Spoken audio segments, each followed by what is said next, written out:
바로 시작하겠습니다. 먼저 포르투와 레버쿠젠의 경기를 분석해보도록 하겠습니다. 포르투갈 1부 3위의 포르투입니다. 올 시즌 초반 페이스는 가히 놀랍습니다. 물론 조별 예선 2경기 전부 패배했지만 경기를 치를수록 점차 경기력 개선이 확실한 상황입니다. 무엇보다 공격진의 화력이 인상적인데요. 특히 부상 복귀한 핵심 일선 타레미가 에바니우송과 절정의 득점력을 기록 중입니다. 코어라인의 유연한 연계 플레이와 이들의 단기 퍼포먼스를 고려하면 붕괴된 레버쿠젠의 수비진을 공략하는 데 어려움이 없겠습니다. 결정자는요, 페페, 오타비뉴 선수가 결정할 것으로 보입니다. 독일 1부 17위의 레버쿠젠입니다. 올 시즌 최악의 초반 페이스를 보이고 있습니다. 직전 바이에른 뮌헨 경기를 포함 8경기 1승 2무 5패를 기록하며 17위로 추락했습니다. 무엇보다 명확한 수비 리스크는 개선점이 필요한데 압박의 강도가 약해지는 후반전 열세를 보이며 실점한 16골 중 9골이 후반 실점입니다. 결정자는요, 비르츠, 벨라라비, 팔라시오스 선수가 결정할 것으로 보입니다. 먼저 포르투는 핵심 일선 타레미가 복귀하며 지난 조별 예선 2경기 때와 다른 경기력을 보이고 있습니다. 특히 경기를 치를수록 선수들의 호흡도 좋아지며 상대 밀집 수비에도 어렵지 않게 득점을 기록 중이죠. 반면 레버쿠젠은 수비진 붕괴 상태로 특유의 압박 전술이 쉽게 벗겨지며 실점 억제가 이루어지지 않는 모습입니다. 더군다나 비르츠, 벨라라비 부상 이탈로 득점 생산력 역시 현저히 떨어진 상황입니다. 포르투 승 2.5 오버를 추천합니다.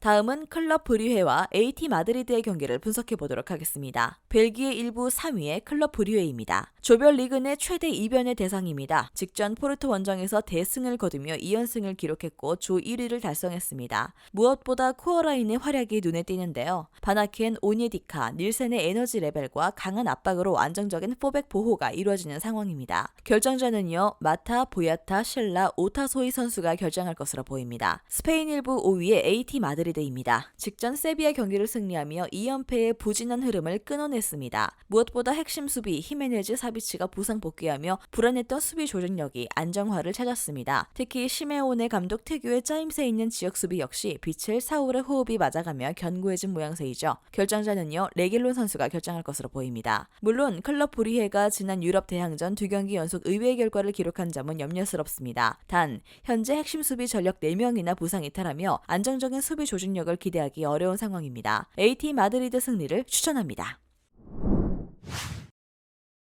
다음은 인터밀란과 바르셀로나의 경기를 분석해보도록 하겠습니다. 이탈리아 1부 9위의 인터밀란입니다. 직전 로마 경기를 내주며 최근 4경기 1승 3패 팀 분위기가 매우 처졌습니다. 무엇보다 공격 전개 방식에 어려움을 느끼고 있고 흔히 U자형 빌드업으로 측면 위주의 연계 패턴을 펼치는 상황입니다. 가뜩이나 코어라인, 바렐라, 브로조비치도 상대의 강한 압박에 공략당하며 전방으로의 볼 배급에 어려움을 겪고 있습니다. 가뜩이나 평균 15회 슈팅 시도 중 3회 이하의 유효 슈팅만을 기록할 정도로 효율성도 저조한 상황이죠. 핵심 일선 라우타로, 제코의 침투 패턴만으로 다득점을 기대하기 어렵겠습니다. 결정자는요, 코르다츠, 달베르트, 브로조비치, 루카쿠 선수가 결정할 것으로 보입니다. 스페인 1부 1위의 바르셀로나입니다. 시즌 초반 페이스는 인상적입니다. 바이에른 뮌헨 경기를 제외하면 공식 경기 8경기 무패를 기록 중이죠. 단 이번 일정 A매치 기간 부상당한 핵심 수비 전력의 공백은 염려스럽습니다. 물론 피케, 크리스텐센 조합으로 공백을 메꿀 수 있는 상황입니다. 단 상대 공격진의 빠른 템포의 역습 전개와 롱볼 패턴의 대응이 가능할지는 의문 보호가 붙습니다. 다행히 직전 마요르카 경기에서 이들의 건재함과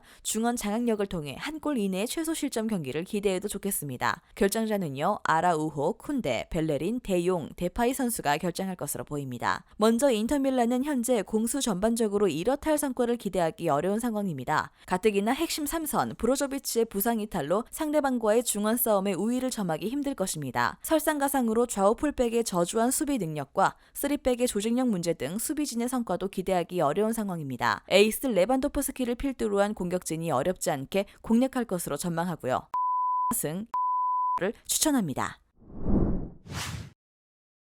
마지막으로 프랑크푸르트와 토트넘의 경기를 분석해보도록 하겠습니다. 독일 1부 6위의 프랑크푸르트입니다. 최근 마르세유 경기 이후 내리 3연승을 기록하며 팀 기세를 한껏 끌어올렸습니다. 무엇보다 글라스너 감독의 철저한 선수비 후 역습 기조가 나름 성과를 발휘하고 있습니다. 단 핵심 수비, 하세베, 투타의 느린 발과 크나우프, 코스티치의 이적으로 발생한 측면 수비 리스크는 염려스러운 상황이죠. 가뜩이나 손흥민, 케인 등 속도전에 능한 채널들이 즐비한 토트넘에게 이 점이 공략당할 여지가 충분합니다. 보입니다. 다만 이번 일정 충분히 만회 득점 가능성을 기대해도 좋겠습니다. 역습의 천병, 린스트램, 무한이 조합이 경기를 치를수록 합이 맞으며 매 경기 득점을 기록하는 상황입니다. 특히 핵심 좌우 측면 카마다 크나우프가 불안한 토트넘의 측면을 공략하며 균열을 낼 것으로 전망됩니다. 수비진의 붕괴로 승리 가능성은 낮지만 충분히 저력을 보여줄 것으로 전망됩니다. 결정자는요, 투레, 옹고네, 부타, 괴체, 룬 선수가 결정할 것으로 보입니다. 잉글랜드 1부 3위의 토트넘입니다. 직전 아스날 상대로 무너지며 리그 8경기 만에 첫 패배를 기록했습니다. 다만 후반 55분경 주전 선수들을 전부 교체하며 체력 안배를 마친 상황입니다. 특유의 빠른 템포의 공격과 측면 돌파 등을 통해 앞서 언급한 프랑크푸르트의 수비 리스크를 충분히 공략할 것으로 보입니다. 다만 콘테 감독 특유의 좌우 풀백에 의존한 U자형 빌드업과 핵심 일선 클루셉스키의 부상으로 인한 득점 생산성엔 의문부호가 붙습니다. 득점 자체는 어렵지 않겠지만 다득점을 기대하긴 어려울 것입니다. 다만 수비진의 안정감은 인상적입니다. 핵심 수비 비 데이비스의 이탈에도 랑글레가 공백을 말끔히 메우며 안정적인 3백 운영이 이어지는 상황입니다. 물론 페리시치, 에르메송의 불안한 측면 수비 리스크로 인한 실점 가능성은 염려스럽고요. 그럼에도 호이비에르, 벤탄구르의 중원 장악력과 올 시즌 원정 경기 한 골 내에 최소 실점을 기록하는 수비 퍼포먼스를 통해 좋은 결과를 기대해도 좋겠습니다. 결정자는요, 클로셉스키, 모우라, 데이비스 선수가 결정할 것으로 보입니다. 먼저 토트넘은 직전 아스날 경기에서 이른 선수 로테이션을 가동하며 핵심 선수들의 체력 안배를 마친 상황입니다. 이들의 에너지 레벨은 걱정하지 않아도 될 것입니다. 특히 핵심 일선 클로셉스키의 부상 이탈에도 손흥민, 케인, 히샬리숑이 꾸준히 득점을 기록하는 모습으로 프랑크푸르트의 불안한 수비진 역시 충분히 공략할 것으로 보입니다. 다만 꾸준한 승점 확보에도 좌우 풀백의 불안한 측면 수비는 여전한 상황이죠. 추천합니다. 영상에서 알려드리는 내용들은 모두 1차 분석 내용들이며 2차 분석과 최종 조합픽은 영상 하단 고정 댓글 링크로 문의 주시면 안내 도와드리도록 하겠습니다. 시청해주셔서 감사합니다. 아직도 혼자 분석하고 계신가요? 이슬TV 스포츠 정보방에서는 실시간 스포츠 커넥션을 통한 소통하는 관리 시스템으로 확실한 수익을 전해드리고 있습니다. 정보방 입장 조건은 없으며 일반인들은 쉽게 접할 수 없는 배당 흐름 분석, 모든 경기 라인업과 결장자, 마지막으로 분석 모델링을 통한 최종 조합픽까지 무료로 제공해드리고 있습니다. 물론 마음에 안 들면 둘러보시고 나가셔도 됩니다. 혼자 하면 단기간으로 수익을 볼 수도 있겠지만 함께 하면 장기간으로 꾸준한 수익이 가능합니다.